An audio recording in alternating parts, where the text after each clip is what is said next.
નમસ્કાર. વેબિનારમાં જોડાયેલ દરેકનું સ્વાગત છે.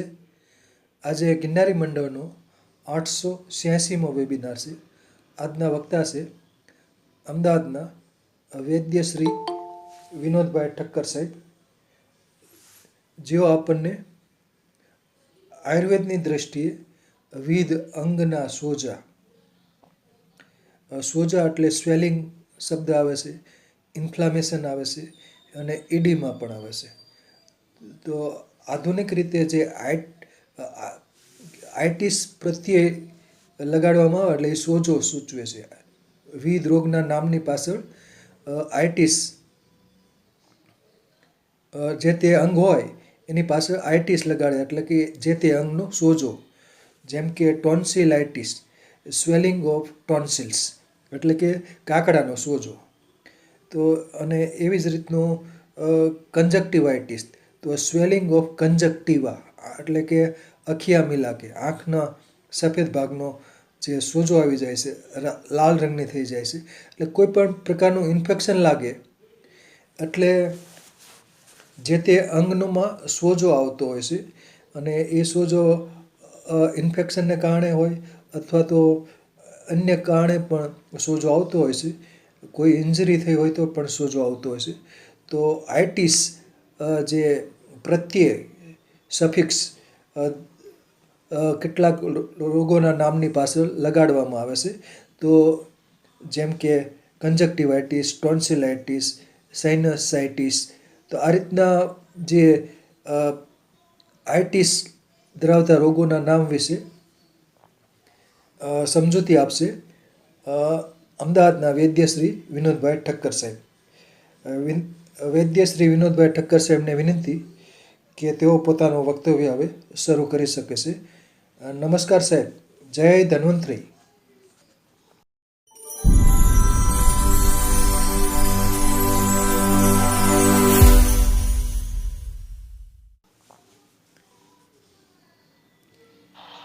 જય ધન્વંતરી, જય શ્રી કૃષ્ણ, જય દ્વારકાધીશ. સાહેબે, આદરણીય મિત્તલિયા સાહેબે પ્રસ્તાવનામાં જ આજના વિષયની સારાંશ કીધો અને આજનો વિષય આમ તો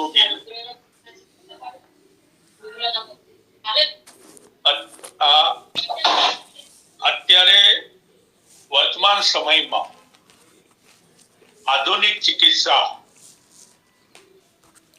અને રોગની નામની પાછળ જ્યારે આઇટિસ શબ્દ જોડાઈને આવે ત્યારે જે સાહેબે કહ્યું એમ ઇડીમા, ઇન્ફ્લેમેશન અથવા સ્વેલિંગ, સોજો, આપણે લોકભોગ્ય ભાષામાં સોજો કહીએ.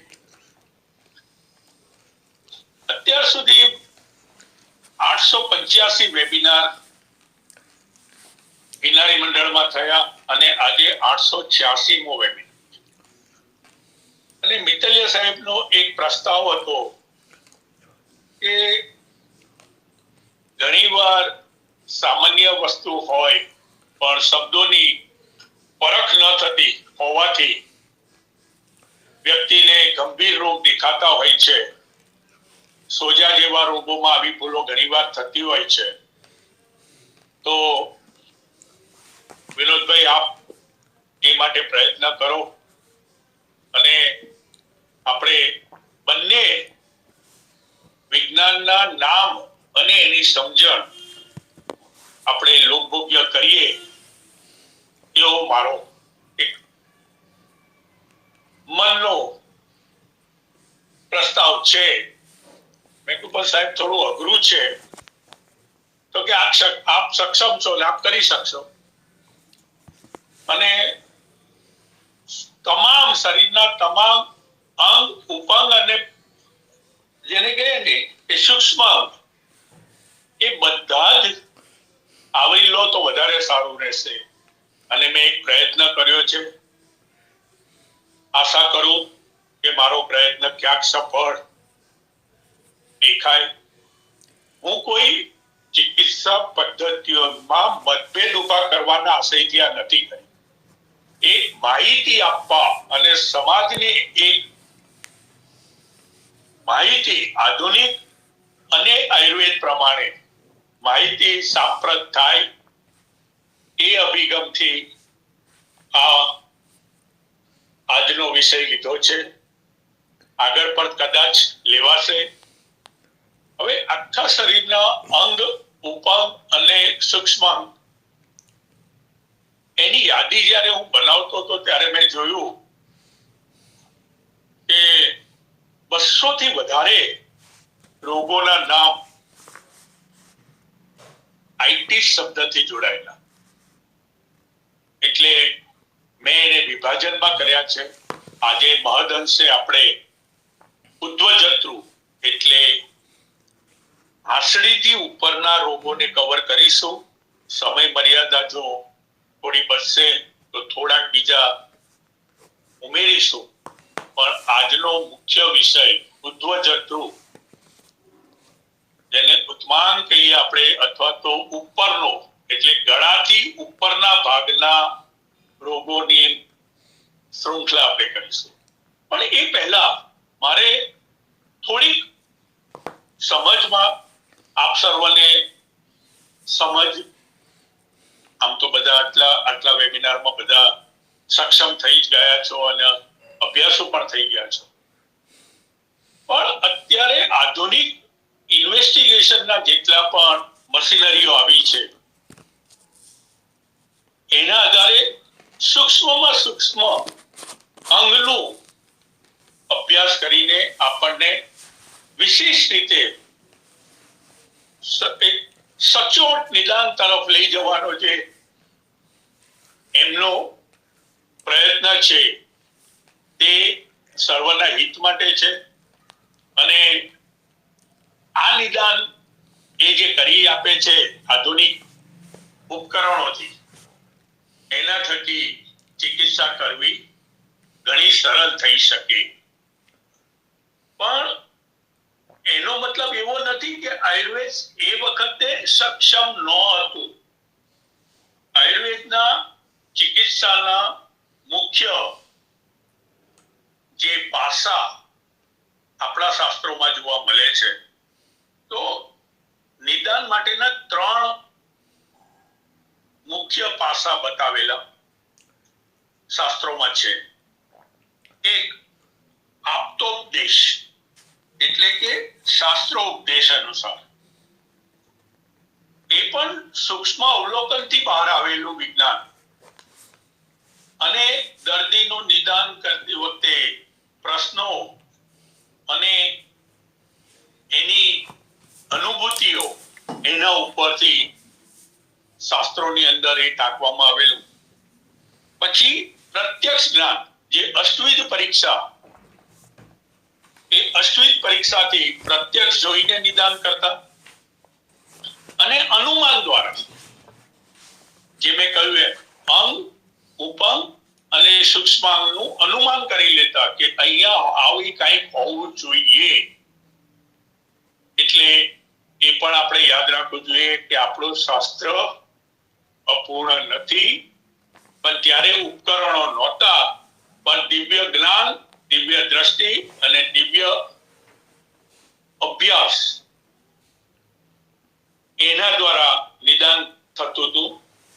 હવે આયુર્વેદના સૂત્રો મુજબ ન વાતે ન સુલ ન પીતે ન દાહ ન કફે ન કંડુ, આવું કહેવામાં આવ્યું છે. હવે ન વાતે ન સુલ, સુલ એટલે તો દુખાવો થાય, પીડા, રૂજા. પણ અત્યારના સમાજમાં મહદઅંશે સોજાને વાયુની ગણનામાં વધારે લેવામાં આવે છે. તો મારે એક અભ્યાસુ હોવાના નાતે સ્પષ્ટતા કરવી બને કે સોજો એકલો વાયુનો નથી હોતો. ક્યારેક પિત્તનો હોય છે, ક્યારેક કફનો હોય છે, ક્યારેક ગંધ જ હોય છે અને ક્યારેક વાત જ હોય છે. તો એના જ માટે આપણા આયુર્વેદમાં અંશાંશ કલ્પના અને પ્રકૃતિ સમ અને પ્રકૃતિ વિષમનો જે સિદ્ધાંત આપેલો, પંચવિધ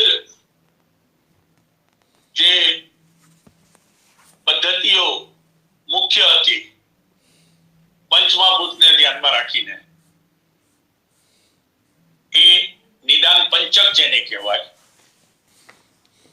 એ, અને મેં પેન કહ્યું એમ ન વાતે ને સુલો ન વાતે ને સોથ નથી કીધું. એટલે આપણે એક મનમાં આ વસ્તુ સમજવાની છે. અને આધુનિક વિજ્ઞાને પણ એ જ પ્રમાણે જે એમનું નામકરણ કરેલું છે રોગોનું આઈટીસ સાથે, એ આગળ હું જ્યાં જ્યાં જરૂર લાગશે ત્યાં વિશેષ રીતે સમજાવવાનો પ્રયત્ન કરીશ. તો આટલું મારે સ્પષ્ટતા જરૂરી હતી. અને સાથે ફરી હું કહું છું કે મારે કોઈ વિજ્ઞાન, કોઈ પતિ કે કોઈનો મતભેદ કે ખંડન નથી. ખાલી એક લોક સમજ માટેનો આ એક પ્રયત્ન છે. ઘણીવાર એવું માને કે આધુનિક નામ એટલા લાંબા અને જટિલ હોય કે વ્યક્તિ પોતાને ગંભીર બીમારી સમજી લે છે. પણ જો એને આયુર્વેદની દ્રષ્ટિથી સમજી લઈએ તો એ ઘણું પેલો કે ને રાઈનો પહાડ ને પહાડનો રાય બની જાય એવી સ્થિતિ સમજમાં આવે. તો આપણે શરૂઆત કરીએ ઉદ્ધવજત્રુના રોગો, અને એક એક કરીને પહેલા હું આધુનિક નામ,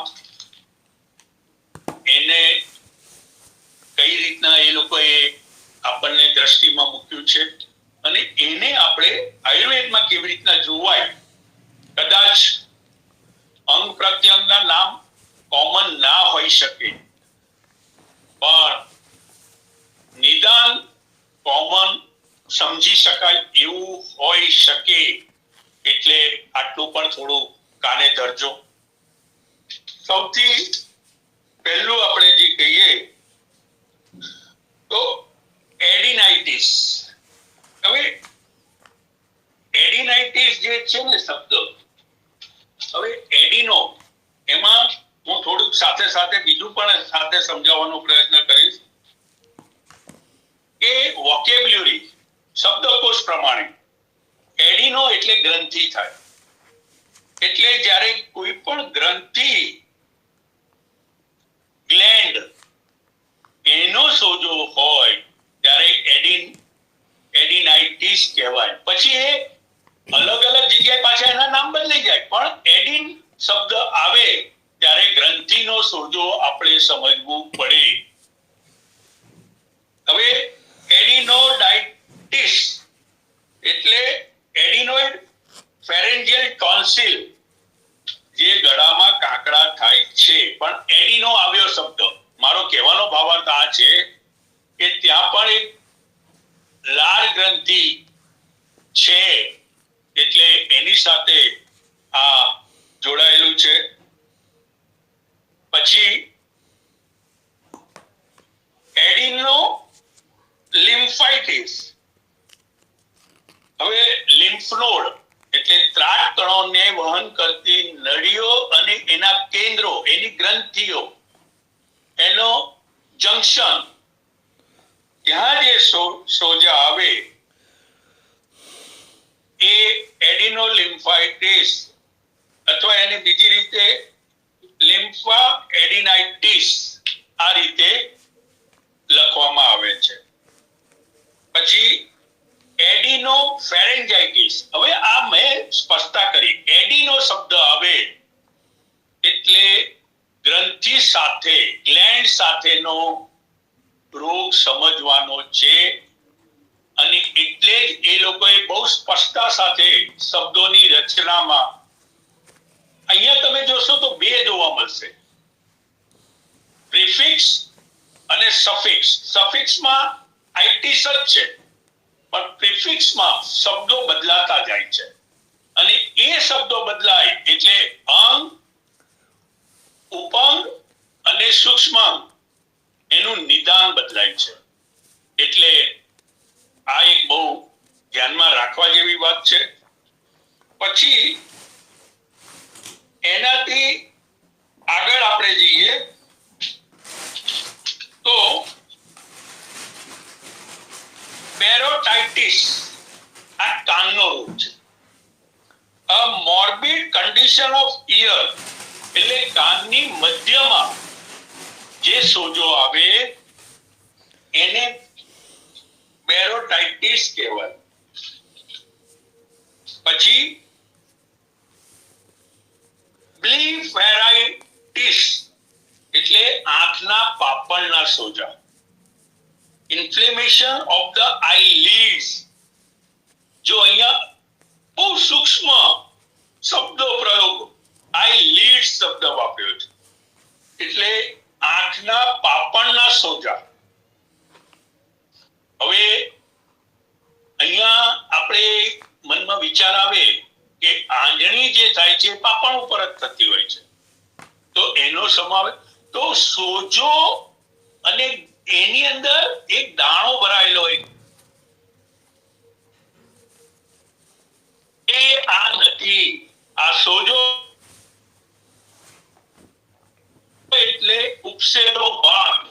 સોજો હંમેશા ઉપસેલો હોય એટલે ઉપસેલા ભાગની વાત છે. પછી સેફાલાઇટિસ. હવે સિફા શબ્દ જે છે સેફા કહીએ સિફા કહીએ એટલે મગજ થાય અને એમાં નાનું મગજ મોટું મગજ 4 લોબ જે છે એ તમામ અંગો ને સેરિબ્રમ અને સેરિબેલમ આ બંને આવી જાય. એના 4 જે ભાગ છે ફ્રન્ટલ ટેમ્પોરલ આ બધા અને એની અંદરની રચનાઓ અને એની અંદરના જે કઈ તકલીફો એ બધું સિફા શબ્દથી આવે. તો સિફાલાઇટિસ પહેલા જે શબ્દ વાપર્યો એ ઇન્ફ્લેશન ઇન હેડ એટલે માથાની અંદરનો સોજો. ઇન લખ્યું છે સ્પષ્ટ અંદર એટલે માથાના સોજાને. અને એને બીજી રીતે જોવો તો એને બીજી રીતે પણ લખાય છે એન્સેફાલાઇટિસ. આ બંનેનો મતલબ એક જ થાય છે. માથાના ઉદ્ધવ ભાગમાં અંદરનો સોજો. પછી હવે પાછું જુઓ તમે સેરિબ્રોમેનિન્જાઇટિસ. મેં કહ્યું એમ સેરિબ્રમ સેરિબેલમ આ જે નાનું મગજ અને મોટું મગજ તો જ્યારે એને પર્ટિક્યુલરલી વિશિષ્ટ રીતે એની અંદરનો સોજો હોય ત્યારે સેરિબ્રો શબ્દ અંદર આવે છે એટલે સેરિબ્રોમેનિન્જાઇટિસ. પાછું એ જ વાત મગજની અંદરનો સોજો. હવે એ વખતે આપણી પાસે આવા સૂક્ષ્મ યંત્રો નહોતા પણ આપણા ઋષિ મુનિઓને આપણા વૈદાચાર્યોને શરીરના અંગો અને શરીરની રચનાની વિશિષ્ટ રીતે કાર્ય પદ્ધતિની ખબર હતી. નાના મગજનું શું કામ થાય મોટા મગજનું શું થાય એના ઉપરથી એના લક્ષણો અને એના આધારે એ નિદાન કરી લેતા કે નાના મગજનો સોજો છે મોટા મગજનો છે કે બીજી કોઈ જગ્યાએ છે. તો એ રીતે એ નિદાન કરી. હવે અહીંયા થોડીક હું વિરામ લઈને સાથે વાત ચાલુ રાખું છું. ચિકિત્સાના ભાગમાં આયુર્વેદમાં તમે જોશો તો યોગ શબ્દ હોય છે. એક વનસ્પતિ નથી હોતી. 5, 7, 10, 15, 25 વનસ્પતિને ભેગી કરી અને એક યોગ બનાવવામાં આવે છે અને એ યોગ દ્વારા દર્દીની ચિકિત્સા થતી હોય છે. તો સોજો ક્યાંનો છે? માથાના વાળ જેવી નસનો છે, એના જે સ્નાયુ છે એનો છે, એની અંદરનો રક્તનો છે. આ એ વખતે ખબર નહોતી પડતી. ત્યારે આવા યોગો બધી જ રીતે કામ કરે અને બધા જ પાછા મગજ ઉપર કામ કરે એને ધ્યાનમાં રાખીને યોગો બનાવેલા અને એવા 1-2 યોગો દ્વારા ચિકિત્સા કરતા હતા. આજે એક અંગ અને એક રોગની વિશિષ્ટ રીતે સંશોધિત દવાઓ આધુનિક વિજ્ઞાનમાં છે પણ આપણે યોગ આવતા જેમ કે આપણે એક દાખલો લઈએ તો સ્મરણ શક્તિ અને મનની ઉગ્રતા તો બ્રાહ્મી અને શંકુશ પુષ્પી બંને મગજ ઉપર કામ કરે, પણ બ્રાહ્મી ક્યાં કામ કરે ને શંખ પુષ્પી ક્યાં કામ કરે એ ગુણધર્મના આધારે ચિકિત્સામાં વપરાતું હતું. અહીંયા એ વાત થોડું આપણે ધ્યાન રાખવાનું છે કે આયુર્વેદમાં યોગો આપ્યા છે અને યોગો પ્રમાણે ચિકિત્સા થતી અને એ યોગ પ્રમાણે જ આખું આયોજન ગોઠવાતું હતું, એનું સૂક્ષ્મ નિદાન થતું અને એ પ્રમાણે એની ચિકિત્સા થતી હતી. પછી કિલાઇટિસ. હવે આ જે કિલાઇટિસ છે ને એ હોઠના સોજાની વાત છે.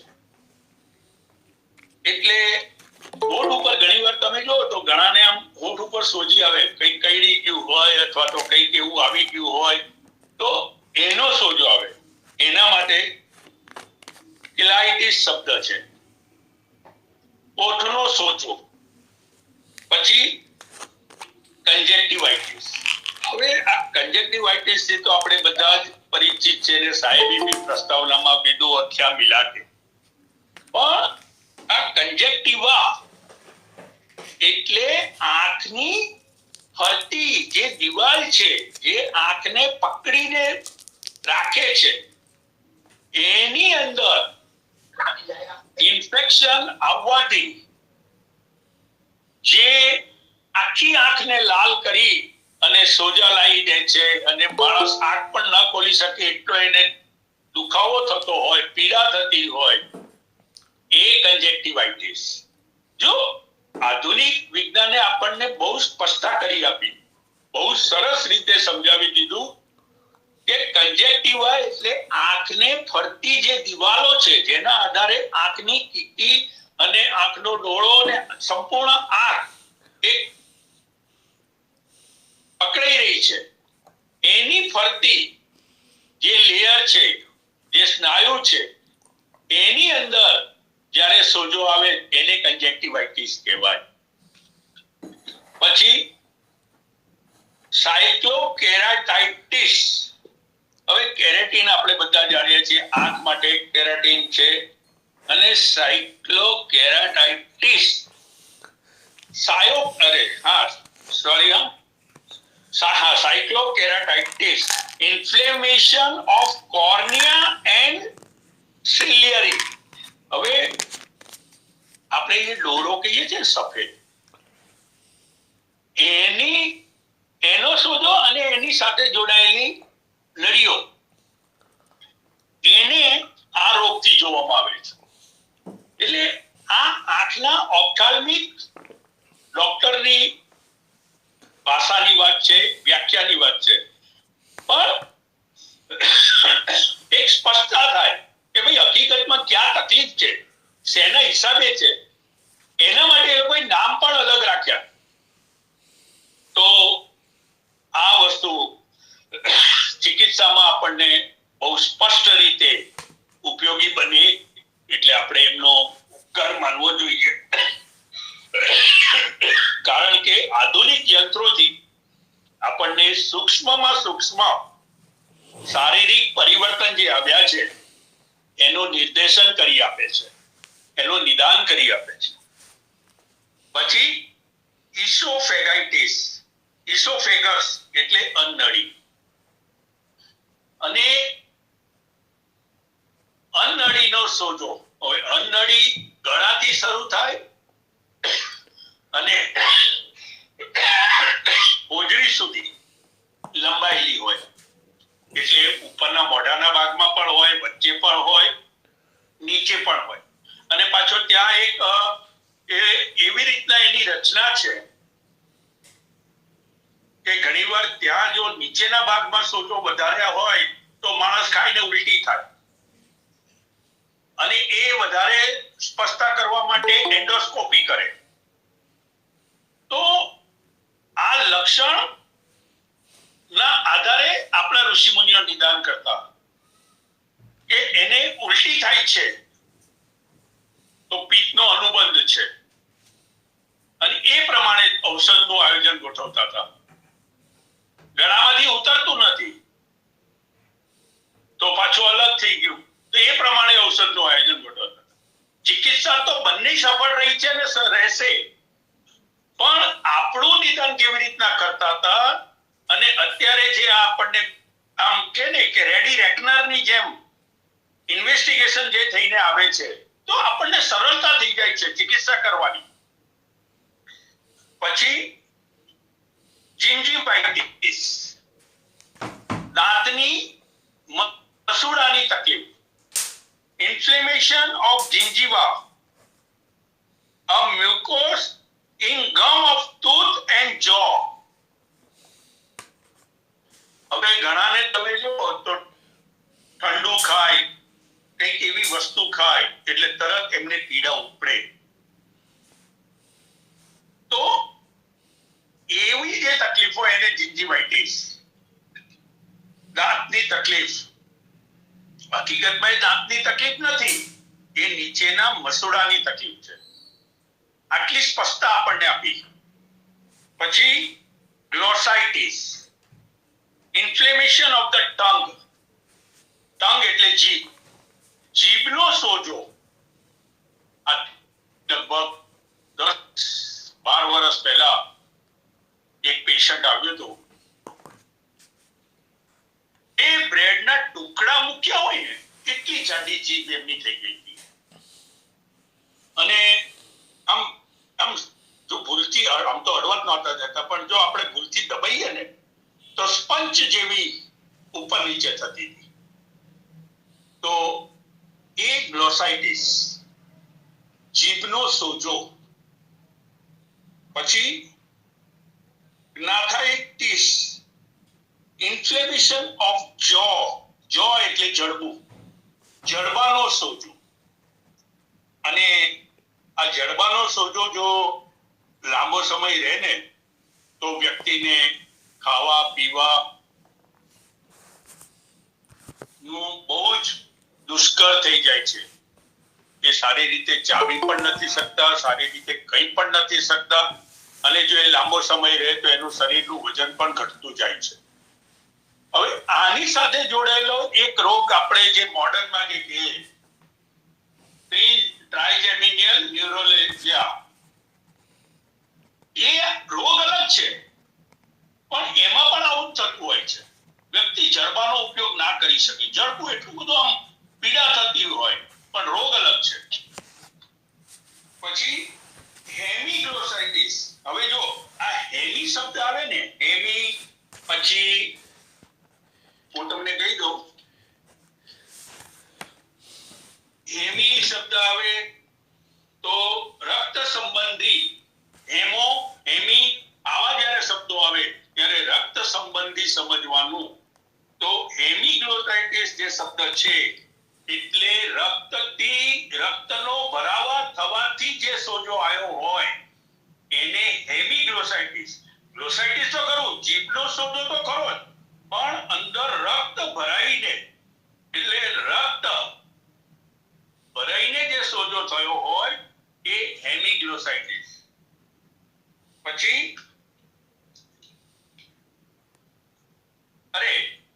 હેમો, આ હેમી છે. હેમી એટલે અડધી જીભ, કોઈ બી એક બાજુ, જેમ આપણે દાંતમાં દબાઈ, સોરી મારી ભૂલ થઈ છે. હેમો ને હેમીમાં સમજાવવામાં ભૂલ પડી. હેમી એટલે અડધું, એટલે આપણે કોઈ વાર જીભ દબાઈ ગઈ હોય અને પછી જોવો તો અંદર આમ લોહી ફૂલીને એક બાજુનો ભાગ ફૂલી ગયો હોય, એ હેમીગ્લોસાઇટિસ. પછી iridocyclitis, inflammation of the iris and ciliary body. હવે અહીંયા જે છે ને એ આંખની કીકીની વાત છે. પેલામાં ડોળાની વાત હતી, આમાં આંખની કીકીની વાત છે. તો આખો રોગ સ્પષ્ટ થઈ જાય કે ભાઈ કીકીમાં પ્રશ્ન છે. પછી આયરોલોકેરાટાઇટિસ, inflammation of iris and cornea. એટલે કીકી અને ડોળો, કોર્નિયા, આ બંનેની સાથે સંકળાયેલો ભાગ જે કહેવાય એને આ નામથી ઓળખાય છે, આયરિડોકેરાટાઇટિસ. હવે એનાથી આગળ બીજું એક શબ્દ એવો જ આવે છે, આઇરિડોપેરીફેકાઇટિસ. હવે આ ફેક શબ્દ આવે ને, આપણે ફેકો ઘણીવાર જોઈએ તો ફેકો પદ્ધતિથી આપણું ઓપરેશન, એ ફેક અથવા ફેકો એ પણ આંખના જ માટે વપરાય છે. તો ઇન્ફ્લેમેશન ઓફ લેન્સ કેપ્સ્યુલ, હવે એનાથી વધારે સ્પષ્ટતા, આંખની કીકીની અંદર એક એવી રચના જે છે કેપ્સ્યુલ જેવી, એના માટે આ સ્પેશિયલી આ શબ્દ બનાવીને મૂકેલો છે. પછી કેરાઇટિસ, કેરાટાઇટિસ, ઇન્ફ્લેમેશન ઓફ કોર્નિયા, આંખના ડોળાની વાત છે. પછી labyrinthitis, inflammation of labyrinthitis, inflammation of labyrinth. Labyrinth is made up of vestibule, ocula and canals. હવે આ છે ને કાનનો રોગ છે. કાનની અંદર રચના એટલી અટપટી છે, એટલી બધી નાડીઓનો ગૂંચવડો અંદર છે, અને એક એક નાડીને વિશિષ્ટ નામ સાથે વિજ્ઞાને આપણને આપ્યું છે. તો લેબિરિન્થાઇટિસ એટલે કાનનો રોગ. laryngitis, inflammation of larynx, આપણે જેને સ્વર પેટી કહીએ, સ્વર પેટીની સાથે સંબંધ ધરાવતો રોગ. The air passage between the lower pharynx and the trachea, એટલે જે ગળાની નીચે જ્યાં આનું એક જંક્શન છે, એ જંક્શન પર જ્યારે સોજો આવે ત્યારે એને લેરિન્જાઇટિસ કહેવામાં આવે છે. પછી લેપ્ટોમેનિન્જાઇટિસ. હવે આ લેપ્ટો જે છે ને એ નાજુક શબ્દ માટે વપરાય છે. શરીરના અંગની અંદર એટલા નાજુક સૂક્ષ્મ અંગો હોય છે, એની અંદર જ્યારે સોજો આવે ત્યારે લેપ્ટોમેનિન્જાઇટિસ કહેવામાં આવે છે. પછી leukoencephalitis, inflammation of white substance of the brain. હવે આપણા શરીરમાં વ્હાઇટ મેટર અને ગ્રે મેટર આધુનિક વિજ્ઞાને આપણને બતાવ્યું છે. એમાં જે વ્હાઇટ મેટરની સાથે જે રોગ આવે અને એની ગડબડીના હિસાબે જે રોગ આવે એને લ્યુકોએન્સેફલાઇટિસ કહે છે. અને હું કન્ફર્મ કરી લઉં કે લ્યુકો શબ્દ જે છે એ ત્રાટકણો માટે એટલે લિમ્ફની સાથે જોડાયેલો છે, અને એટલે એને લ્યુકોએન્સેફલાઇટિસ કીધું છે. એટલે ત્રાટકણોની સાથે જોડાયેલો મગજનો સોજો. પછી લ્યુકો એટલે શ્વેતકણો થઈ છે. લ્યુકો, હા, એટલે શ્વેત કણો જ ને. સોરી, હું ત્રાટકણો બોલ્યો કદાચ. હા, બરાબર. હવે એવી જ રીતના લ્યુકોમાઇલાઇટિસ પણ એ આપણે બીજામાં લઈશું, કારણ કે એ ચેતા સ્પાઇનલ નર્વ સાથેનો છે. આજે ખાલી આપણે ઉદ્ધવજંતુના લેવાના છે. પછી meningoencephalitis, inflammation of the brain and meninges, એટલે અંદરના મગજનો, અને મેનેન્જીસ એટલે એક એવા જે કે ને આવરણો, એની સૂક્ષ્મ આવરણ હોય છે, બહુ નાજુક. આપણે જેને આંખના લેન્સ જે બજારમાં મળે છે ને, એમાં પતલા એકદમ નાજુક લેયર હોય, એ લેયરને મેનિન્જીસ તરીકે જોવામાં આવે છે. અને એમની સાથેનો સોજો. પછી મેસોબ્રોન્કાઇટિસ, એ પણ આપણે પાછળથી સમજાવીશું. પછી માયરેન્જાઇટિસ, કાનની અંદરનો સ્નાયુનો સોજો. Inflammation of tympanic membrane. હવે આ જે છે ને એ બે જગ્યાએ વપરાય છે. એક કાન માટે પણ વપરાય છે અને એક સ્ત્રીઓના યુટ્રસ સાથેના સંબંધ ધરાવતામાં પણ આ શબ્દ વપરાય છે. પણ અહીંયા આપણે કાનને ધ્યાનમાં રાખીને માયરેન્જાઇટિસ આપણે અત્યારે ધ્યાનમાં લઈશું. હવે નેસોફેરેન્જાઇટિસ, નેસો એટલે નાક. ઇન્ફ્લેમેશન ઓફ નેસોફાર્નિક્સ એટલે નાકની અંદરથી જે વળાંક લઈને જે ગળાના ભાગમાં જે એક કેન્દ્ર છે, જંક્શન, જ્યાં બધું ભેગું થાય છે, એનો સોજો એ નેસોફેરેન્જાઇટિસ. પછી નેસોસાઇનસાઇટિસ. હવે નેસો શબ્દ, સાઇનસ તો ઘણી બધી જગ્યાએ શરીરમાં છે, પણ અહીંયા સ્પેસિફિકલી વિશેષ રૂપે નેસોસાઇનસાઇટિસ એટલે જે આપણે સામાન્ય ભાષામાં સાઇનસાઇટિસ બોલીએ છીએ ને, એના અનુસંધાને આ શબ્દ છે. Inflammation of accessory sinuses of the lobe. હવે અહીંયા સાઇનસિસ શબ્દ છે. સાઇનસિસ એટલે એકથી વધારે, અને આપણા નાકની બંને બાજુ અને કપાળના ભાગમાં હાડકાની વચ્ચે નાના નાના એર પાસ થાય એના માટેના આ છિદ્રો છે. તમે સાયકલ ચલાવતા હોય અને પવન હોય તો જો એક પૂરેપૂરું બ્લોક હોય ને તો તમારી ગતિ ધીમી થાય. એટલે આ સાઇનસ જે શરીરમાં અમુક જગ્યાએ આપ્યા છે ને, એ હવાના દબાણને હળવું કરવા માટે આપ્યા છે. અને એ જ્યારે બંધ થઈ જાય ત્યારે સાઇનસાઇટિસ, નેસોસાઇનસાઇટિસ વ્યક્તિને હેરાન કરતો હોય છે. પછી ન્યુરિયો કોરિયો રેટિનાઇટિસ. હવે રેટિના આંખના પડદાની વાત છે, જેના અંદરથી રિફ્લેક્શનથી આપણને જોવા મળતું હોય છે ચિત્ર. એના ઉપરનો સોજો એ ન્યુરોકોરિયો રેટિનાઇટિસ એટલે આંખને જોવાની જે ઓપ્ટિક નર્વ કહેવાય, એ ઓપ્ટિક નર્વ, કોરોઇડ અને રેટિના, આ ત્રણેયની ઉપર આવેલા સોજાને ન્યુરોકોરિયો રેટિનાઇટિસ તરીકે સંબોધવામાં આવે છે. પછી ન્યુરોકોરાઇડાઇટિસ, કોરિડાઇટિસ, એ પણ આંખનો જ રોગ છે, પણ અહીંયા રેટિના નથી, ઓપ્ટિક નર્વ અને કોરોઇડ આ બે છે. એટલે રેટિનાઇટિસ શબ્દ જે પેલામાં હતો એની જગ્યાએ કોરિડાઇટિસ થઈ ગયું. પછી ન્યુરોપેપિલાઇટિસ.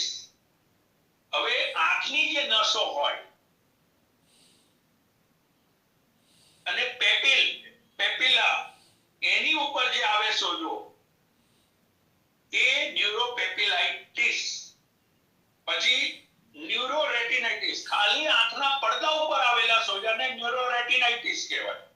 Inflammation of optic nerve and retina. Optic nerve તો રહેવાનો જ, કારણ કે એના દ્વારા જ બધું કાર્ય ચાલતું હોય છે.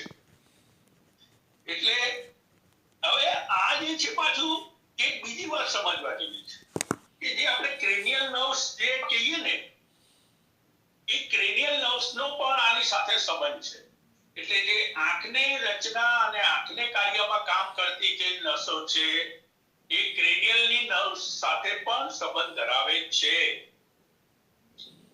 પછી ઓપ્થાલ્માઇટિસ, આંખનો આખો ગોળો, આઈબોલ, એનો રોગ.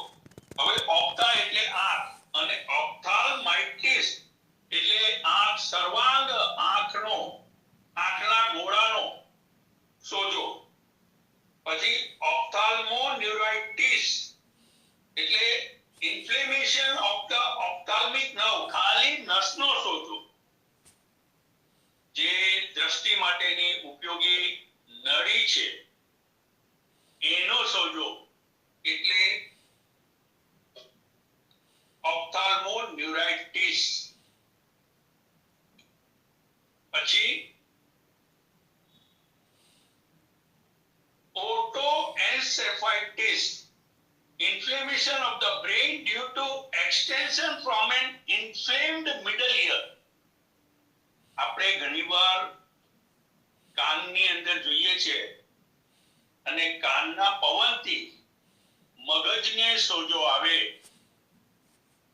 એવું ઘણા દર્દીઓને અનુભવ થાય છે અને એવા દર્દીઓ એના માટેનો આ રોગ છે કે જે કાનની, કારણ કે કાનની એટલી બધી સૂક્ષ્મ રચના છે અને એનું પાછું મગજની એકદમ નજીક છે, એટલે એ સોજો જ્યારે વધે ત્યારે મગજના ચેતાતંતુ ઉપર અને મગજના તમામ અંગો ઉપર એ સોજા કરાવે છે.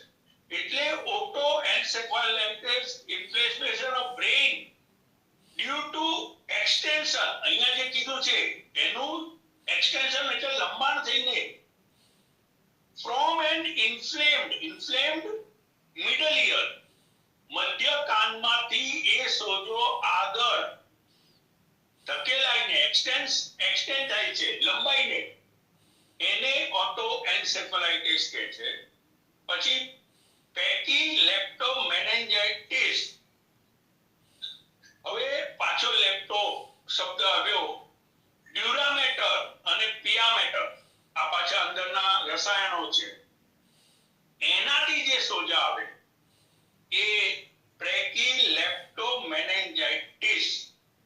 પછી પેકિમેનિન્જાઇટિસ. હવે આ પેકી શબ્દનો હું મતલબ કહી દઉં તમને. આ પેકી શબ્દ જ્યારે જ્યારે આવે ત્યારે જાડું, સોજાથી અંગ જાડું થઈ જવું.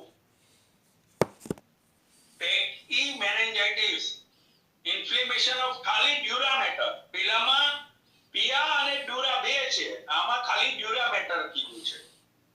પછી પેલેટાઇટિસ, તાળવું.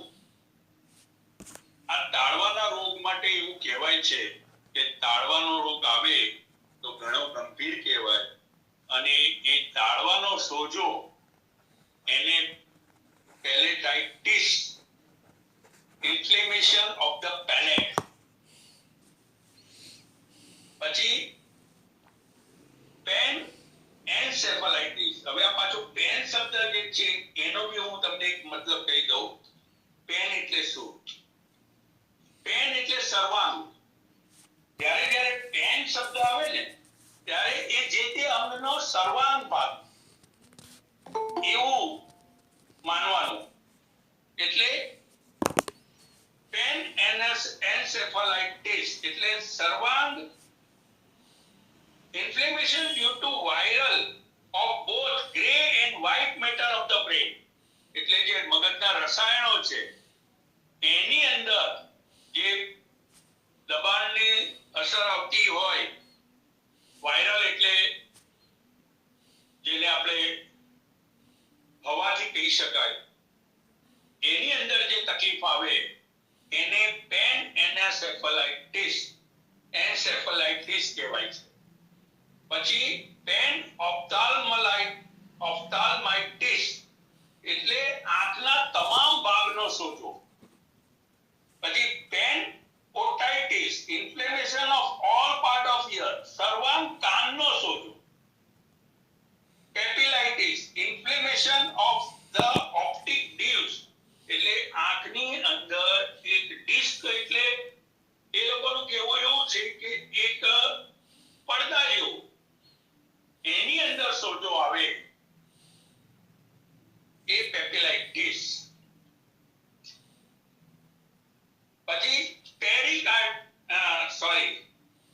પેરીઇસોફેગાઇટિસ એટલે અહીંયા જે પેરી શબ્દ આવે ને એટલે મુખ્ય અંગ જે છે, જે અંગનું નામ આવે એને ફરતા, એની દિવાલની ફરતા એ અંગની સાથે એ રોગ, એટલે એકલો ઇસોફેગસ હોય તો એકલો ઇસોફેગસનો રોગ નથી, એની ફરતી દિવાલની સાથે જોડાયેલાનો પણ અંદર આવી ગયો એટલે પેરી ફરતું પેરી એટલે ફરતું પેરી ઇસોફેગાઇટિસ એટલે અન્નનળીને ફરતું જ્યાંથી અન્નનળી પસાર થતી હોય એને ફરતું પણ સોજો. પછી પેરી લેરેન્જાઇટિસ જે આપણે કીધું એમ સ્વરપીટી અને એની આજુબાજુનો સોજો. પેરી મેનિન્જાઇટિસ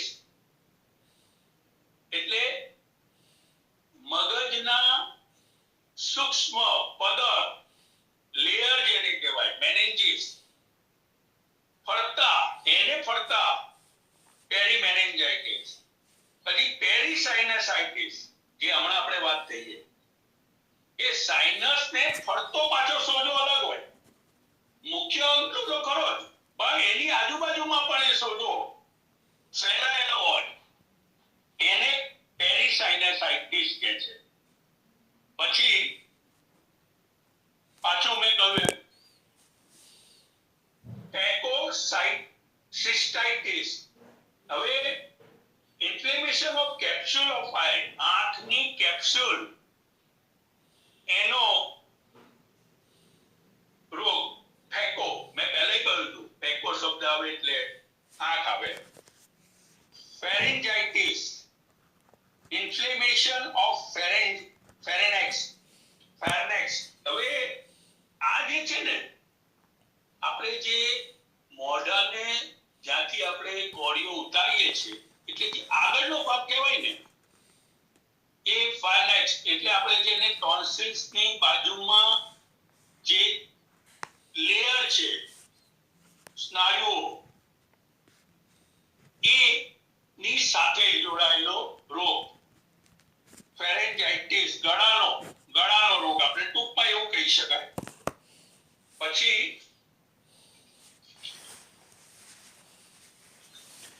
પોલિયો એન્સેફલાઇટિસ. હવે પાછો પોલિયો એટલે આપણા મગજમાં પેલું આવે પણ અહીંયા મગજના ગ્રે મેટર એની સાથે જે રોગ આવે એને પોલિયો એન્સેફલાઇટિસ એટલે ઘણાને આપણે બાળકોમાં જોઈએ તો આંચકોઈ આવે અને મગજની અંદર જે આ ગ્રે મેટરની અંદર સોજો આવે અને એના આધારે જે તકલીફ આવે છે એ પોલિયો એન્સેફલાઇટિસ. પછી આ સૌથી લાંબો શબ્દ છે મારે બોલવામાં ભૂલ થશે. Polio encephalo meningomyelitis inflammation of gray matter of the brain and spinal cord and meninges.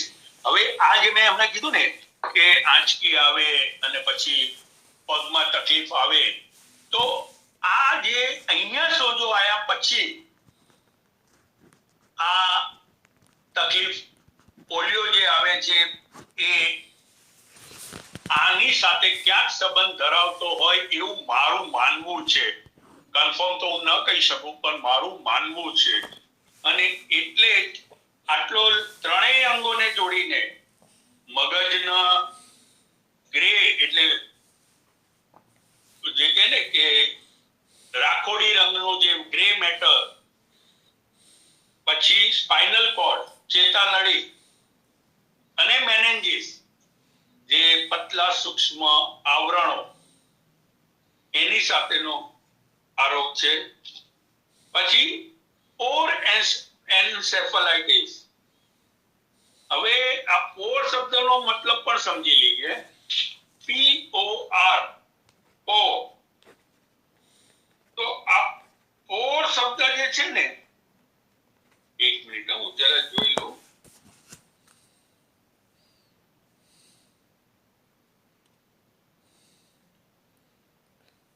કદાચ મારે છિદ્ર થાય પોર એટલે છિદ્ર.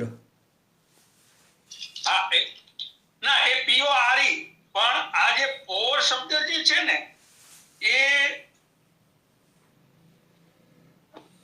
કઈ નહીં આપણે એક્ઝેક્ટ એ શેના માટે છે હું પછી બીજા વેબિનારમાં ગોઠવીને કહીશ. ઓર એન્સેફલાઇટિસ એટલે ઇન્ફ્લેમેશન પ્રોસેસ ઓફ સેફાલ હેડ. હવે એ કદાચ સાહેબ કે છે એ પ્રમાણે હશે કે વચ્ચે વચ્ચે જે છિદ્રો હશે એ છિદ્રોની અંદર કદાચ સોજો આવતો હોય. POR પોર શબ્દ નથી, POR છે, પણ તે છતાં હું કન્ફર્મ કરીને બીજા વેબિનારમાં આપણે એનો ખુલાસો કરીશું. પછી સ્યુડો ન્યુરાઇટિસ,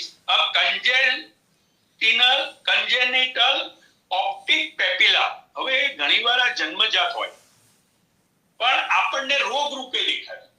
એ અમુક સમય પછી એની અંદર જે પરિવર્તન આવે ને ત્યારે આપણને, એટલે સ્યુડો એટલે જૂઠું, ખોટું. આપણે એવું માનીએ કે નવું છે પણ એ જન્મથી પણ અંદરથી એવું આવ્યું હોય એટલે જ એને કન્જેનિટલ ઓપ્ટિક પેપિલા કીધું છે. પછી પાયલોબાયરેન્ટાઇટિસ, આપણે હમણાં આગળ જે કીધું એ, પણ અહીંયા પાયલ શબ્દ આવે ને, પાય આવે, પાયો આવે, પાયલા આવે, ત્યારે પરુ, રસી, કાનમાં પાક થવો. તો ઇન્ફ્લેમેશન ઓફ લેરિન્થ ઓફ ઇયર, કાનની અંદર પરુ થવું. પછી પાયો ઓપ્થાલ્માઇટિસ એટલે આંખની અંદર પરુ થવું. રેટિનાઇટિસ એટલે આંખનો સોજો, અગાઉ પણ એક આવી ગયું, આ ફરી એનું બીજું નામ છે, રેટિના ઉપરથી રેટિનાઇટિસ. પછી rhino arthritis, inflammation of nasal cavity and sinus. હવે આ રીનો માટે શબ્દ છે.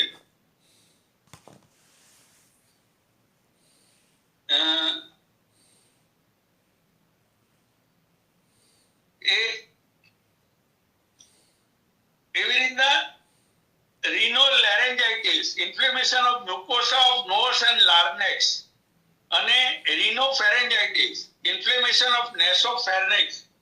આ ત્રણ રીનો શબ્દથી છે. અને રીનોનો મતલબ પણ મેં આમાં લખવાનો રહી ગયો છે. રીનો જ્યારે શબ્દ આવે એનો શું ભાવાર્થ આપણે સમજવાનો એ હું બીજામાં યાદ કરીને કહીશ. પછી scleritis, inflammation of outer coat of eyeball and cornea. આપણે સ્ક્લેરોસિસ શબ્દ આવે ને એટલે જાડું થઈ જવું, એકદમ બરડ થઈ જવું, એ સ્ક્લેરાઇટિસ. પછી સ્ક્લેરો આઇરાઇટિસ, કીકી, આપણે ઘણાને આપણે કહીએ ને વેલ જેવું થઈ જાય ને એકદમ આમ કડક થઈ જાય, તો inflammation of the sclera and iris. Sclerokeratitis, inflammation of sclera and cornea. પછી sialitis, inflammation of salivary gland or duct. હવે આ ડક્ટ શબ્દ આવે ને એટલે એક એવું ગ્રંથિ જેવું અથવા તો એક નાની કોથળી જેવું, એની અંદર જ્યારે સોજો આવે, અને એ પણ સલાઇવરી ગ્લેન્ડ, જે આપણે મોંમાંથી જે લાળ ગ્રંથિ કહીએ એનો. પછી સાઇનસાઇટિસ, જે મેં કહ્યું હતું નેસોસાઇનસાઇટિસ. આ સ્પેસિફિક સાઇનસાઇટિસ જે આપણે સામાન્ય ભાષામાં જે બોલાતું હોય છે એ. પછી થાઇરોએડિનાઇટિસ. હવે આ થાઇરો શબ્દ છે એ જ આપણને બતાવે છે કે થાઇરોઇડ માટેનો છે, થાઇરોઇડ ગ્લેન્ડનો. પછી ટોન્સિલાઇટિસ, ઇન્ફ્લેમેશન ઓફ ટોન્સિલ્સ. હવે કાંકરાનો સોજો, એ ટોન્સિલાઇટિસ, એ તો આપણે બહુ સારી રીતે પરિચિત છે. પછી ટ્રેકાઇટિસ, ઇન્ફ્લેમેશન ઓફ ટ્રેકિયા. આ પણ ગળાનો જ સાથે જોડાયેલો રોગ છે. પછી યુવુલાઇટિસ, આપણે મોં ખોલીએ ને એટલે સામે એક નાનું એવું માંસનું લટકતું એક દેખાય છે આપણને પદાર્થ, એ યુલા. અને એનો જ્યારે સોજો આવે ત્યારે યુલાઇટિસ કહેવાય.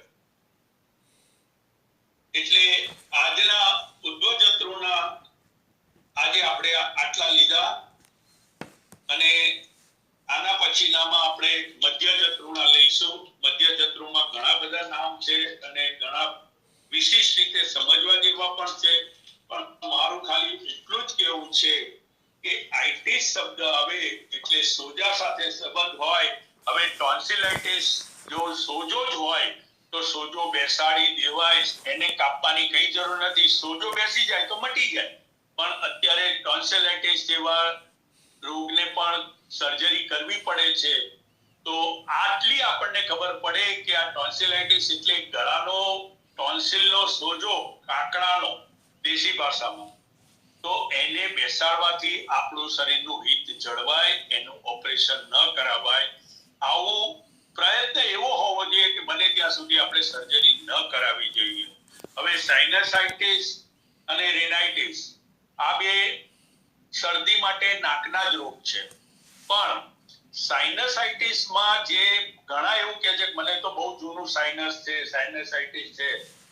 આ જે છિદ્રો હાડકાની વચ્ચે જે નાની નાની આંગળીઓ જતી રહે એવા છિદ્રો જે છે, નાની મોટી એના માપ છે, એ જ્યારે બંધ થઈ જાય અને એના હિસાબથી જે શરદી વારી ઘડીએ થતી હોય એ સાઇનસાઇટિસ.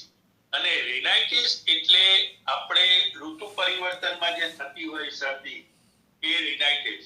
એટલે આપણે જ્યારે આ બધું સમજીશું તો આપણે પોતે પણ અમુક જસ્ટિફિકેશન, ન્યાય કરી શકીશું કે હકીકતમાં મારો રોગ કયા પ્રકારનો છે. એટલે ખાસ હેતુ એ જ હતો કે આધુનિક નામને આપણે સારી રીતે સમજીએ. આપણે કોઈ ચિકિત્સા પદ્ધતિનો વિરોધ નથી, પણ જો આપણે સમજતા હોઈએ તો આપણે એક નિર્ણાયક ચિકિત્સા કેવી કરવી એનું થોડું આપણને ચિત્ર સ્પષ્ટ થાય. આજના વિષયને વિરામ આપતા સર્વને જય ધન્વંતરી. અને વિરામ લેતા પહેલા હજી એક સ્પષ્ટતા હું કરી દઉં કે આજનો વિષય મેં ખાલી માહિતી માટે મૂકેલો છે. કોઈ સતી રહી ગઈ હોય, બોલવામાં ભૂલ થઈ હોય તો સમ્ય ગણી અને ક્ષમા આપશો. જય ધન્વંતરી. જય ધન્વંતરી. ખૂબ ખૂબ આભાર વૈદ્ય શ્રી વિનોદભાઈ ઠક્કર સાહેબનો, જેમણે આજે આઇટિસ જે પ્રત્યે લાગતા હોય એવા બધા રોગોના નામ વિશે સરસ સમજૂતી આપી છે.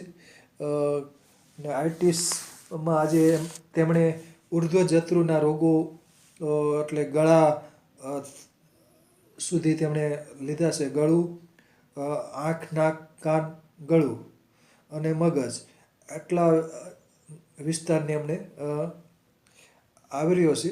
એટલે કે જે કાનનો સોજો હોય તો ઓટાઇટિસ, આ રીતનું ટોન્સિલાઇટિસ ને બધા અલગ અલગ પ્રકારના સોજા વિશે સરસ માહિતી આપી છે. એટલે સોજો ધરાવતા જે રોગો થતા હોય, આઇટિસ સફિક્સ લાગ્યો હોય તો એ જે તે અંગનો સોજો હોય એનો સરસ સમજૂતી આપી છે. અને ઘણા બધા શબ્દોથી આજે બધા પરિચિત થયા હશું. આવા અલગ અલગ આઇટિસ એટલે શું થતું હોય છે, ટોન્સિલાઇટિસ ને કંજક્ટિવાઇટિસ ને સાઇનસાઇટિસ ને. તો આજે સરસ સમજૂતી મળી છે. હવે કેટલાક પ્રશ્નો થોડાક પૂછું છું.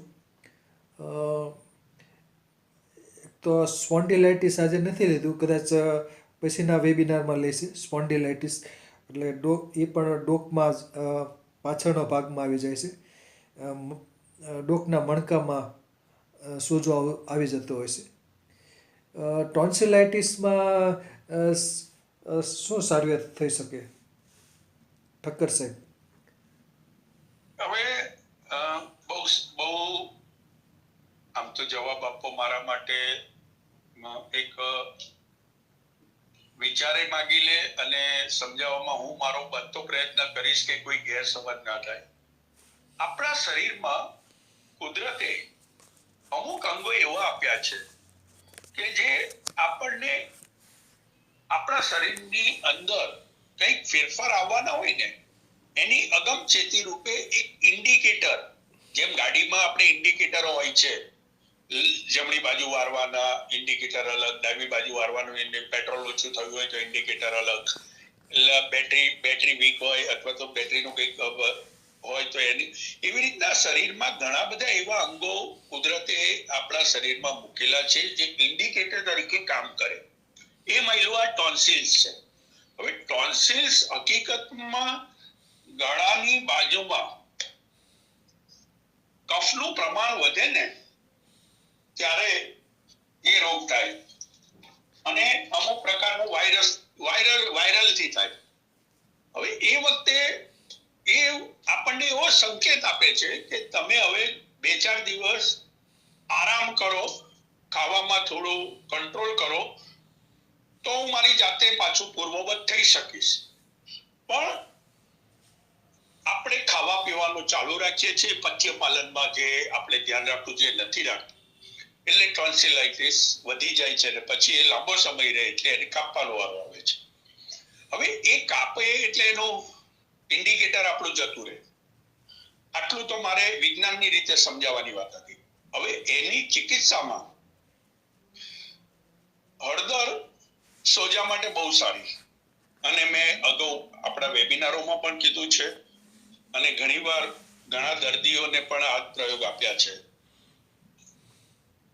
1 ચમચી હળદર અને 1 ચમચી સાકર પાવડર,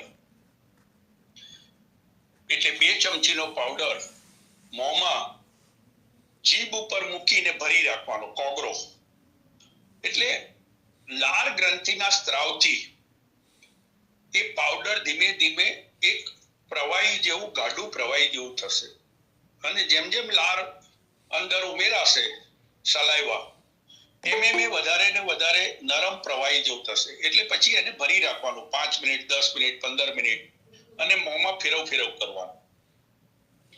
તો એનાથી શું થશે કે એ જે અંદરના સોજાને છે ને, હળદર તો આપણને ખબર છે એન્ટી ઇન્ફ્લામેટરી છે જ, તો હળદરનો, સાકરનો આ પ્રયોગ સવાર, બપોર, સાંજ, અને ઓછું થાય એટલે એની સમય મર્યાદા લંબાવવાની.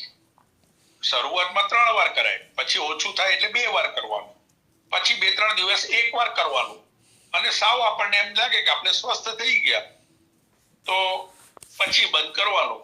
આ એકદમ સરળ ઘરેલું પ્રયોગ છે, અને આ પ્રયોગથી જ ઘણા બધા પેશન્ટોને કોઈ બીજી દવા લેવાની જરૂર નથી પડી, એવો મારો પોતાનો અનુભવ પણ છે, અને એ લોકોના ફીડબેક પણ આવે છે કે સાહેબ મને મટી ગયું. હશે, ખૂબ ખૂબ આભાર.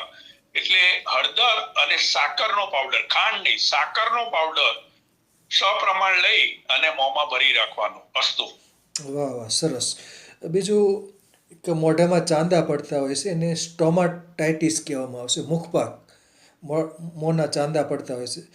આમ તો પેટની ગરમીને લીધે થતા હોય તો સ્ટોમાટાઇટિસમાં શું સારવાર થઈ શકે? મુખપાક, મોઢાની અંદર ચાંદા પડતા હોય છે. સાહેબ આપણે કાલે સ્ટોમાટાઇટિસ તો, કાલે નહીં પણ હું તો 2-3 દિવસ તો બોમ્બે છું, પણ આના પછીના વેબિનારમાં જ્યારે સ્ટોમેટાઇટિસ આપણે લઈએ ને, કારણ કે એને સમજાવવું પડે એવું છે. ચાંદાની ચિકિત્સા તો હું બતાવું, પણ એના ખાલી સારવાર અંદર એસિડનું પ્રમાણ અને રિફ્લેક્શન આવે, નીચે જે મળને ધકેલાવો જોઈએ એસિડ વાળો, એ નીચે ના ધકેલાતો હોય, અને જ્યારે એ ગરમી ઉપર તરફ આવે એને સ્ટોમેટાઇટિસ કહે, અને એ હોજરીથી શરૂ થતું હોય છે, સ્ટમકથી. હવે પાછી એ જ વાત આવે છે કે મોંમાં ચાંદા આવે એટલે હોજરીને વધારે હાઇડ્રોક્લોરિક એસિડ અંદર બન્યો છે, અને એનું રિફ્લેક્શન આવ્યું છે. તો 2 દિવસ એકદમ પ્રવાહી ખોરાક લો, અને 2-3 જુલાબ પિત્તનું રેચન થાય એવા લો, તો લગભગ 2-4 દિવસમાં એ આરામ કરી જ દે છે. પણ હું એવું આગ્રહ રાખું કે સાહેબ આપણે જ્યારે સ્ટોમેટાઇટિસનું લઈએ ત્યારે થોડુંક વિશિષ્ટ રીતે આપણે એની સ્પષ્ટતા કરીએ તો મને આનંદ થશે સાહેબ. બરાબર છે. બીજું સ્ટોમાટાઇટિસ એટલે મુખપાક, એમાં ફૂલાવેલી ફટકડીનો પાવડર છે, એનાથી કોગળા કરવાથી ફાયદો થાય છે. સ્ટોમાટાઇટિસમાં ફાયદો થાય, ટોન્સિલાઇટિસ હોય એમાં પણ ફાયદો થાય, યુવિયોલાઇટિસ હોય, ગળું ખરાબ થઈ ગયું હોય, શોર્ટ થ્રોટ, તો એમાં પણ ફાયદો થાય. ફૂલાવેલી ફટકડી હોય એનો પાવડર કરી અને પછી પાણીમાં મિક્સ કરી અને એનાથી કોગળા મોઢાની અંદર ફેરવવાના હોય છે. તો એનાથી ફાયદો થતો હોય છે. બીજું કંજક્ટિવાઇટિસ, અખિયા મિલાકે, તો એની સારવાર માટે આયુર્વેદિક શું સારવાર હોઈ શકે? કંજક્ટિવાઇટિસ, અખિયા મિલાકે. સર, કન્જેક્ટિવાઇટિસ જો એક સામાન્ય સિદ્ધાંત કે જ્યારે કોઈ પણ વસ્તુ લાલ થાય, અંદર રક્તની આપણને જાય દેખાતી હોય, તે ગરમી ન થયું. હવે ગરમી, મારો વેબિનારમાં પછી અનેક વાર આ પ્રશ્ન આવ્યો છે, ત્યારે હું તો સીધો સાધો પ્રયોગ આપું છું કે આંખની બેવ પાપણો ભેગી કરીને આંખને બંધ કરી દેવાની અને એની ઉપર જે બહેનોનો નાનો રૂમાલ આવે ને એને પહેલા ગરમ પાણીમાં બોરીને સ્ટરીલાઇઝ કરી લેવાનું, નીચોવી અને એનું 4 વડાનું કપડું બનાવી અને આંખ બંધ કરીને એની ઉપર થેપલી મારી દેવાની, દૂધમાં બોરવાનું, પાણી વગરનું દૂધ હોય જેને આપણે આખું દૂધ કહીએ, એની અંદર બોરી અને એની 4 વડાની કપડી થેપલી બનાવી અને આંખ બંધ કરીને એની ઉપર મૂકી દેવાનું. એની ગરમીથી જ્યારે એ કપડું સુકાઈ જાય ત્યારે આંખ ઉપરથી કપડું કાઢી લેવાનું. એવા 2 કે 3 કે કદાચ વધારેમાં વધારે 4 પ્રયોગ કરવાથી આ આંખના રોગમાં બહુ સારા પરિણામ મળ્યા છે. અને આપણે વેબિનારમાં અને આપણા જ એક સદસ્યને આવું થયું હતું ને આપ એમાં સાક્ષીમાં છો કે ખાલી આ દૂધનો પ્રયોગ અને માખણના પ્રયોગથી એમને તો આંખમાં પેલા કવચાના રેસા ગયા હતા અને આખી આંખ લાલ થઈ ગઈ હતી ને લોહી અંદરથી આવી ગયું હતું. એને આપણે આ 2 પ્રયોગથી જ આપણે સ્વસ્થ કરેલા. એટલે હું તો ઘરગથ્થુ પ્રયોગમાં આ આખા દૂધનું 4 વડું સ્ટરીલાઇઝ કપડું કરી અને આંખ ઉપર મૂકી દેવાનું. 2, 3 કે 4 વારમાં તો લગભગ આંખની કંજક્ટિવાઇટિસ હળવી પડી જાય છે, એવો મારો દર્દીઓ સાથેનો અનુભવ છે. અસ્તુ. બરાબર છે. બીજું આંખના પોપચાનો સોજો, એટલે કે કેટલાકને આંજણી થતી હોય છે, તો આંજણી માટે આયુર્વેદિક સારવાર શું હોઈ શકે? આંજણી માટે આપણા ગિરનારી મંડળના એક ભાઈ છે, જીતુભાઈ જોશી, ઉનાના દેલવાડાના, એક લવિંગ નો પ્રયોગ એમને કરેલો કે લવિંગનો પાવડર, પહેલા લવિંગને શેકી લવિંગનો પાવડર કરીને એની ઉપર લગાડી દો તો જતો રહે. પણ હું રસવંતી જે આવે છે એ રસવંતીને દૂધમાં ઘસી અને એક નાનો એવો ચાંદલા જેવું કાગળનો ટુકડો કરાવડાવી અને ત્યાં મુકાવડાવી દઉં છું. અને એ 2 કે 3 કે 4 એવા નાના નાના ટુકડા આંજણી ઉપર મૂકવાથી એ આંજણીનો દાણો કાં તો પાકીને બહાર નીકળી જાય છે ને કાં તો બેસી જાય છે. આ રસવંતીનો એકલો પ્રયોગ હું ઘરગથ્થુ પ્રયોગ તરીકે સૂચવું છું અને બહુ સારા પરિણામ જોવા મળે છે. અસ્તુ. બરાબર છે.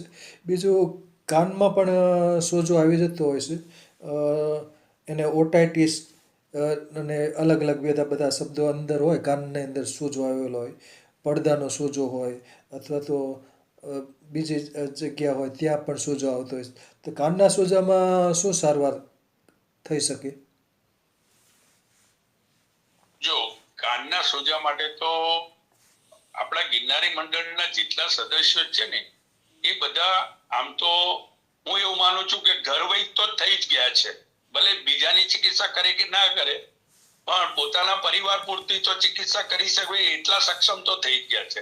એમાં 4-5 ઔષધ પ્રયોગો જે છે, આપણે દેશી દાદીમાનો નુસ્ખો કહીએ તો અજમો, લસણ ને એને તેલ કકડાવીને એ નાખીએ.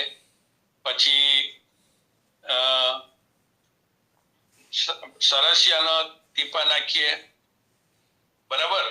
પછી રસી બહુ આવતી હોય તો અપામાં ક્ષાર તેલ છે એ નાખીએ.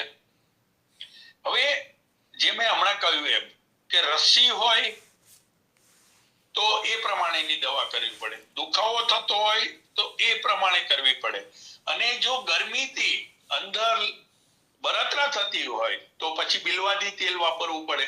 કારણ કે આપણે શાસ્ત્રમાં કીધું છે કે કાનને તેલ રોજ નાખવું જોઈએ, કારણ કે કાનને મગજના તમામ અંગો સાથે નજીકનો સંબંધ છે, અને કાનની બાજુમાંથી જ આપણી બધી નસો ઉપરથી નીચે તરફ આવતી બધી ત્યાંથી પસાર થાય છે. એટલે સ્નેહ અને રોગ, મેં શરૂઆતમાં પ્રસ્તાવનામાં કીધું હતું કે લક્ષણ જોઈને યોગ તૈયાર કરતા હતા. લસણનું તેલ પણ ચાલે, આનું પણ ચાલે, અજમાનું, પછી ડુંગળીનો રસ પણ નાખીને કરે છે, એકલો ડુંગળીને છીણી અને એનો રસ કાઢીને પણ નાખે છે અને પરિણામ મળે છે. ફુદીનાનું પણ એવી રીતના પાણી નાખીને સહેજી કરીને કરે છે તોય થાય છે, ડમરાના પણ થાય છે. પણ લક્ષણ જોઈને, એટલે કાનના માટે તો તેલ સીધ કરીને આપણે વાપરીએ એ વધારે સારું. લસણ હોય, અજમો હોય, ફુદીનાનું તેલ બનાવી શકાય, આવા વિવિધ તેલો, લમરાના પાનનો પણ કરી શકાય.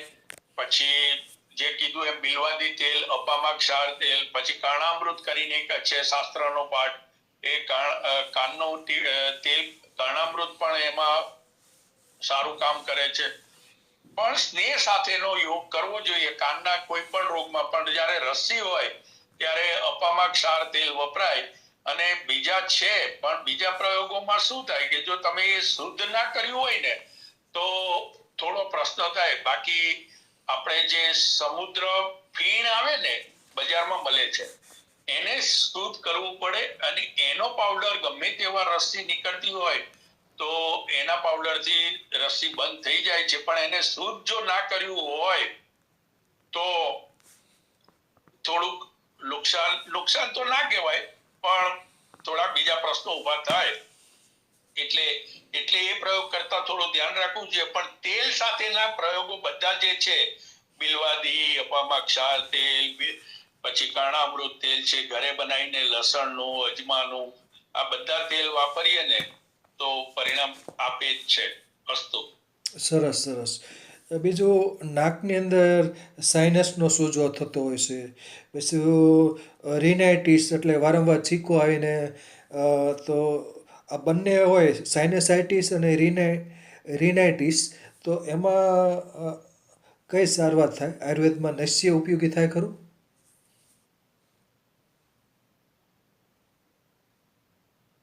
ઠક્કર સાહેબ. હા, સોરી, અનમ્યુટ થવાનું રહી ગયું હતું. સાઇનસાઇટિસ ને મૂળમાંથી મટાડવું હોય ને તો એના 15 દિવસનો આખો પ્રોગ્રામ છે. એ સાઇનસના છિદ્રોમાં જે કઈ દોષો નો અવરોધ આવ્યો હોય પહેલા તો એ અવરોધ દૂર કરવો પડે, અને એ અવરોધ દૂર કરતા કરતા નશ્ય આપતા રહેવું પડે. પહેલા એને બાષ્પ આપવાનો હોય છે. બાષ્પ આપીને છિદ્રોને ખોલવાના હોય છે. છિદ્રો ખુલી જાય એટલે એના અમુક રીતના એના છિદ્રો ખુલ્યા છે કે નહીં એ અનુભવી વૈદને ખબર પડી જાય કે હવે આના છિદ્રો ખુલી ગયા છે. પછી એની ઔષધ ચાલુ કરવાની હોય, અને એ થોડા દિવસે ઔષધ વાપરે એટલે સાઇનસાઇટિસ મૂળમાંથી મટી જાય. પણ જો આ કરવું હોય તો, પણ નશ્ય કરો તો ફાયદો તો થાય જ.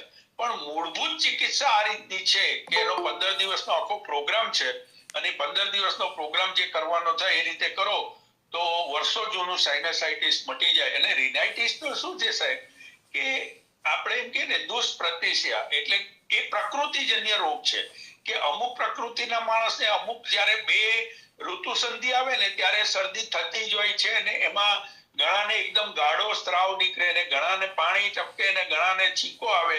તો એવામાં એના પ્રકૃતિ દોષને ધ્યાનમાં રાખી અને ઔષધ પ્રયોગ કરીએ તો એ જલ્દી મટી જાય, પણ સાઇનસાઇટિસમાં થોડી વધારે મહેનત માગે છે.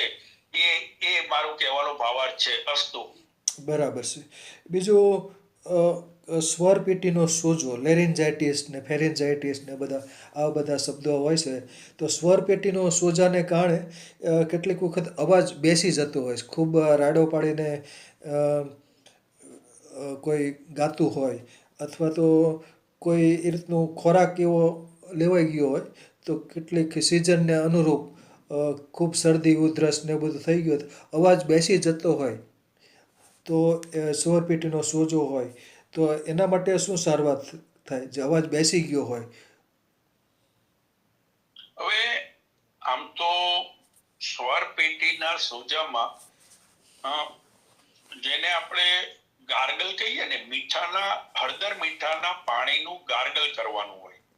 એટલે હુંફાળું પાણી ભરી અને ફેરવ કરવાનું, કાઢવાનું, વળી પાછું બીજું થોડું ગરમ પાણી નાખવાનું. એવી 3-4 વાર એવી રીતના એક રાઉન્ડમાં 4 કે 5 વાર આવી રીતના ગાર્ગલ કરવાના. કોગળા જે કહીએ મોંમાં ભરીને ફેરવાનું ને એવી રીતના. પછી ઔષધ તરીકે